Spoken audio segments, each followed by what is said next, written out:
Hey brother, it's Dan with Good Guys to Great Men. I just wanted to make a quick video today on what we call high regard. It's a really important part of what we do in coaching with men. And it's really important because it's quite transformational. It is a really impactful tool that you can have in your belt when you're dealing with a relationship. And so sometimes I'll talk about low regard and high regard, and low regard often looks like if only the other person would show this, bring this to the relationship. And so as guys, this often sounds like, if only she would initiate sex more often, if only she would be more affectionate, if only she would be less critical, if only she would appreciate all that I put into us and the family and the house and the kids and all the stuff that I do for us, if only she would. And so that is viewing her and the relationship in low regard.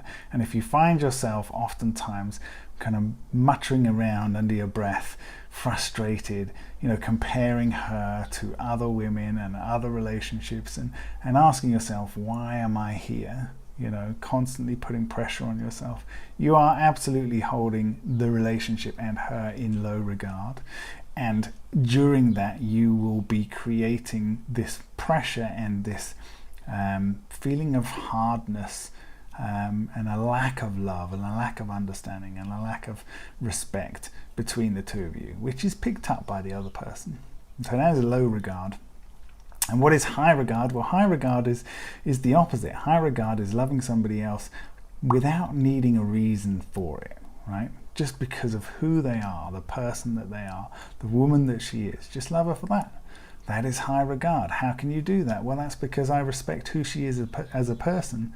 It's not about the behavior. When she's criticizing me, I know that's not really her. Right now, that's because she has a pressure of something or other that she thinks needs to be done right now, or that I'm doing something that's going to affect some long-term thing that she's focused on. And so that's where the criticism is coming from.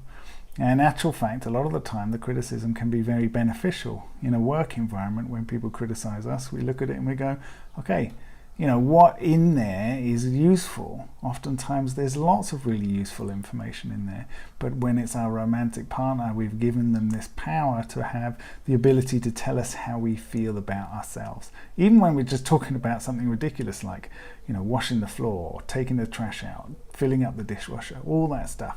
Totally unrelated to who you are as a man, and totally related to something that is happening, something you're doing, something that she's doing. Nothing to do with the people that you are, nothing to do with the relationship that you have. Just little bits of behavior. And so high regard is being able to be in that situation and not get affected by it, not take it personally, not think that it's a criticism of your character and who you are as a man, but to know this is just a moment and it's not something that I need to react to.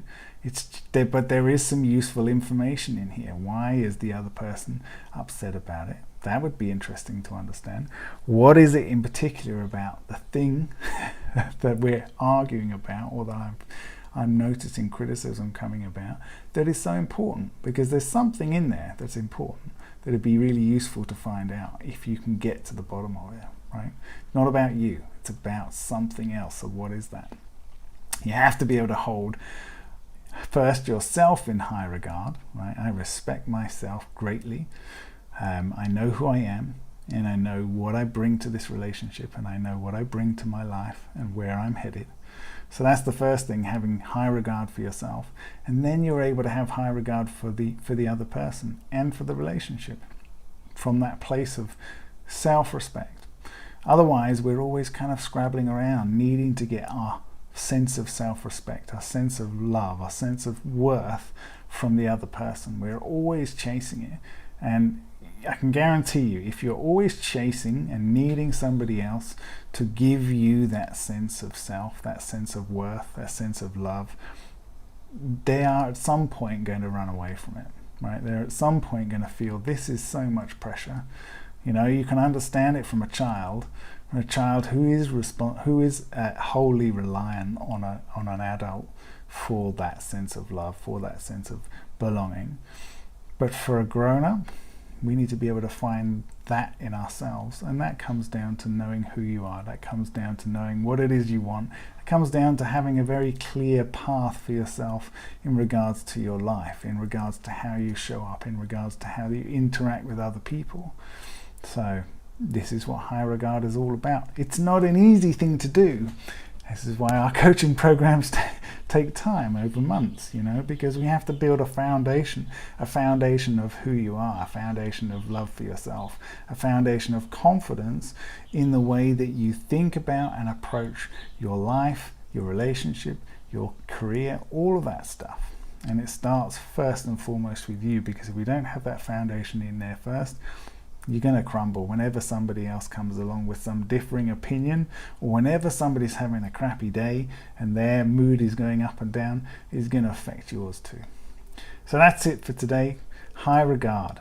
It often feels like a softening when you think about the situation that you find yourself in, and you decide, rather than trying to fight it or attack it, you're just going to allow yourself to respond to it in a calm, confident way, in exactly the way that you want to, based on the values that are important for you, based on the kind of things that you would love to receive from somebody else, and giving those things first.